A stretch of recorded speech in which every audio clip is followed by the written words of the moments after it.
مختلف سبجیکٹس کے مختلف پرسیپشنز بنے ہوئے ہیں، اور یہ پرسیپشن کیسے بنتے ہیں اس کو بھی دیکھ لیتے ہیں۔ ان کے ذہن میں یہ بات بیٹھ گئی ہے کہ فلاں سبجیکٹ تو بہت بورنگ ہے، یا فلاں سبجیکٹ بہت مشکل ہے، یا فلاں سبجیکٹ جو ہے وہ تو مجھ سے نہیں ہو سکتا۔ یہ لو سیلف اسٹیم کا ایشو ہے، لیکن وہ سبجیکٹ ابھی چکھا بھی نہیں ہے، ابھی تم نے دیکھا بھی نہیں ہے، اور تمہارا اتنا اسٹرانگ پرسیپشن ہے کہ یہ تو ایسا ہے۔ یہ بہت کامن ہے۔ اس کی وجہ کیا ہوتی ہے وہ بھی دیکھ لیجئے۔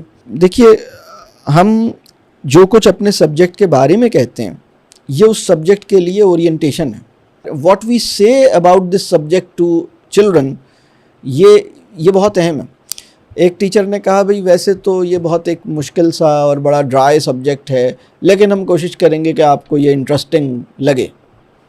یہ انہوں نے پہلے دن جیسے اپنی کلاس میں فرمایا۔ میں نے کہا بھئی یہ کوئی مطلب آپ عجیب سی بات فرما رہے ہیں، مطلب یہ بہت ہی عجیب سی بات فرما رہے ہیں۔ ایک اردو کا ٹیچر یہ بول رہا ہے کہ بھئی ویسے تو غالب کو سمجھنا کسی کے بس کی بات نہیں ہے، نہ میرے سمجھ میں آیا ہے نہ آپ کے، اور لیکن بہرحال غالب ہمیں پڑھنا ہے، چلیں ہم کوشش کریں گے۔ یہ بہت ہی عجیب بات کر رہے ہیں آپ کہہ رہے ہیں کہ غالب تو، مطلب اگر آپ انٹروڈیوس ہی اس طرح کر رہے ہیں تو یہ بڑی عجیب بات ہے۔ اسی طرح والدین کا معاملہ ہے۔ ایک اماں جان کو میتھ سے جیسے الرجی ہے یا کچھ بھی ان کو مسئلہ ہے، دیکھیے آپ کو جو سبجیکٹ اچھا نہیں لگتا، مشکل لگتا ہے، بورنگ لگتا ہے، یہ علم بچوں تک نہیں جانے دیجیے۔ آپ ابھی اس بات کو اپنے تک ہی رکھیے۔ بچوں کو مت بتائیے کہ آپ کو یہ سبجیکٹ نہیں آتا یا بہت مشکل ہے۔ نہیں آتے میں وہ خرابی نہیں ہے، لیکن یہ تو بہت مشکل ہے، یہ تو بہت ڈرائی ہے، یہ تو بہت بورنگ ہے، یہ تو بہت ایسا ہے، اس طرح کی باتیں نہیں کریں۔ اور ایک دفعہ بچے اس میں ہاتھ صاف کر لیں اور ذرا ٹھیک سے اس میں آ جائیں، پھر آپ بتائیے کہ اچھا تم نے تو کر لیا، مجھے تو پتہ نہیں، یہ سمجھ ہی نہیں آ رہا تھا، مجھے تو مشکل لگتا تھا۔ یہ بعد میں بتا سکتے ہیں، لیکن شروع میں نہیں بتائیے۔ یہ بات کلیئر ہو رہی ہے؟ کیونکہ اس بچے کے جو پرسیپشنز ہیں نا اس سبجیکٹ سے متعلق، دیکھیے سائنس کے اندر بہت سے بچوں کو جو پرابلم ہوتا ہے وہ ڈائیگرامز میں ہوتا ہے۔ آپ جانتے ہیں ایسے بچوں کو آپ کے گھر میں کہ بچوں کو ڈائیگرامز بنانے میں بڑی مشکل ہوتی ہے۔ والدین کو بھی اس میں پرابلم ہو رہی ہے۔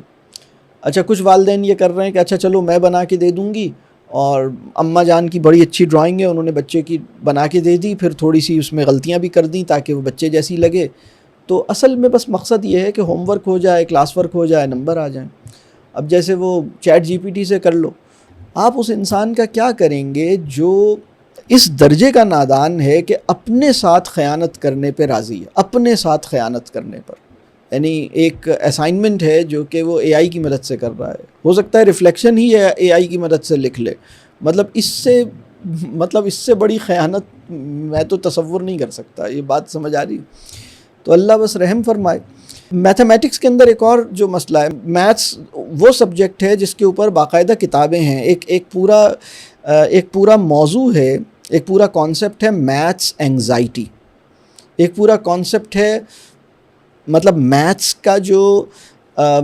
کا فوبیا۔ ان مضامین سے ایسی وحشت اور ایسی دہشت اور ایسا مطلب خوف ہے کہ یہ باقاعدہ میتھس اینگزائٹی ایک پورا موضوع ہے۔ ایک زمانے میں ہم نے اپنے ادارے میں، اب تو ہم مطلب اتنا موقع نہیں ملتا، نہیں تو ہم ورک شاپس آن سائٹ جب ہم زیادہ کرتے تھے تو ہم نے میتھس اینگزائٹی پہ کافی مطلب اس کے اوپر ورک شاپس کی کہ بچوں کو میتھس اینگزائٹی سے باہر کیسے نکالیں، اور اس میں بہت بڑی تعداد ہے لوگوں کی۔ اور اس میں ہوتا یہ تھا کہ جب وہ فریکشنز کو دیکھتا تھا، کچھ بچے تو نمبر کو دیکھ کے ہی، ڈیجٹس کو دیکھ کے ہی پریشان ہو جاتے ہیں، اور کچھ بچے جو ہیں وہ جب 4/7 لکھا ہے اور آگے اس کے ساتھ کچھ اور لکھا ہے تو وہ پریشان ہوتے ہیں فریکشنز کو دیکھ کے۔ اسی طرح کچھ بچے الجبرا کو دیکھ کے وہ کہتے ہیں کہ الفابیٹ اور نمبرز ان دونوں کا جو ملاپ ہوتا ہے تو ہم پریشان ہو جاتے ہیں۔ تو اسی طرح کچھ بچے ورڈ پرابلمز کو دیکھ کے پریشان ہوتے ہیں، ورڈ پرابلمز ان کو ہاتھ پاؤں پھول جاتے ہیں، انہیں نہیں سمجھ آتا کہ ورڈ پرابلمز میں کیا کرنا ہے۔